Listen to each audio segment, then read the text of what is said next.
Picture the sun bleeding into the sky as you're ordered to run, not on a smooth track, but across a jagged, thorn-laced plain.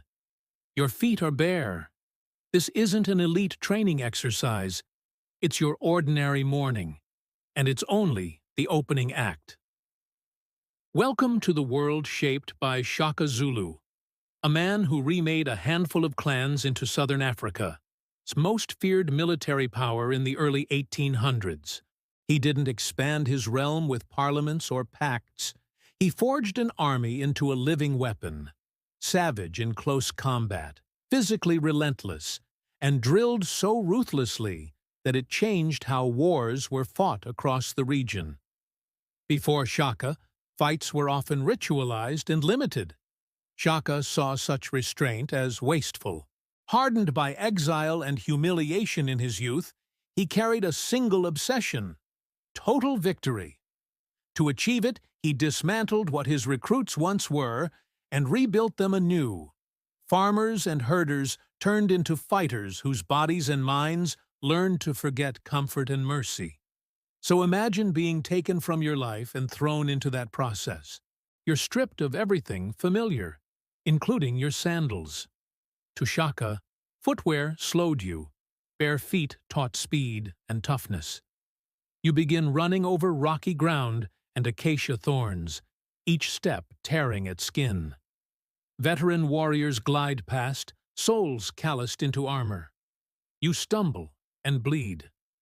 There are overseers behind you, not for encouragement, but as a guarantee you won't fall behind. Slow down, and pain will be the least of your worries.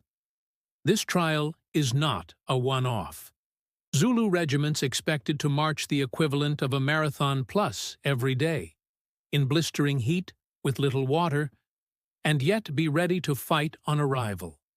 Imagine finishing such a run and being plunged immediately into deadly hand-to-hand combat.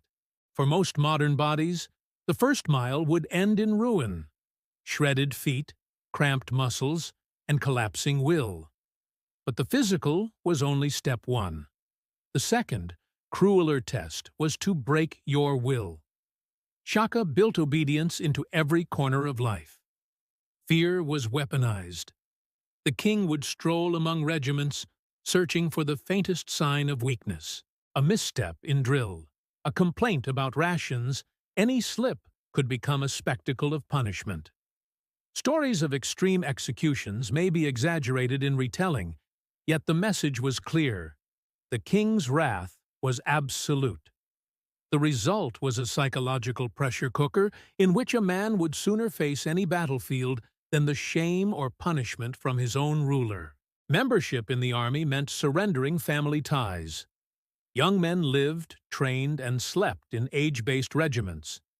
Loyalty to the unit replaced loyalty to kin.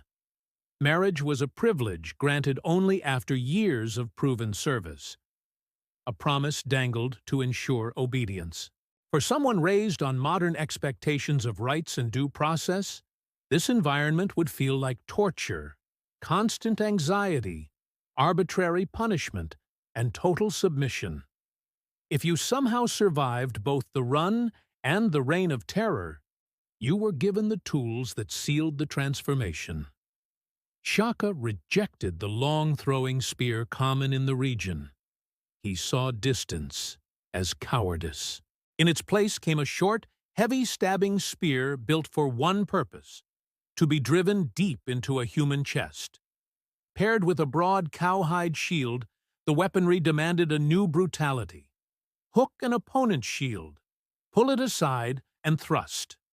Combat became an intimate, grisly act of closing distance until the enemy ceased to be another man, and instead became a target to be gutted. Shaka's tactics favored annihilation over capture. Prisoners were rare.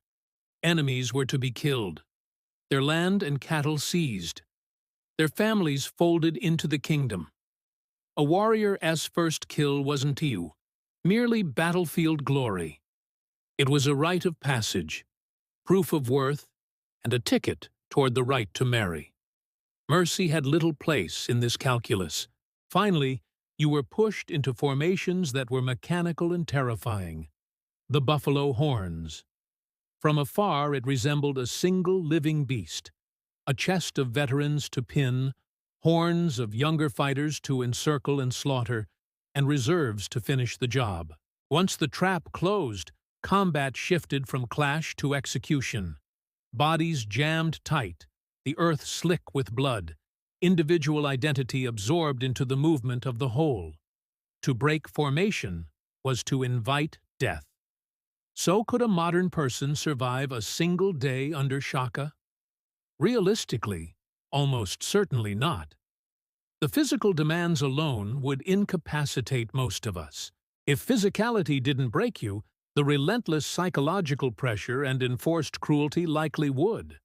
And if, against every expectation, you endured both and stood in the horns when the circle tightened, the likelihood of surviving that fury was slim. Shaka's achievement was terrible and brilliant in equal measure. In roughly a decade, he reshaped southern Africa during a period of upheaval, an era later called the Mufakan. He built an empire on discipline, terror, and tactical genius. His system produced warriors who could rout foes even against the firepower of later colonial armies. Zulu regiments continued to score humiliating victories long after his death. But the cost was immense. A society reorganized around war, where a man's value was measured by his capacity for violence. To live and fight under Shaka was not merely to be strong. It was to be remade, body, mind, and soul, into something almost impossible for someone from our world to comprehend. That is why, if you were dropped into his army today, the honest answer is this: you would almost certainly not survive.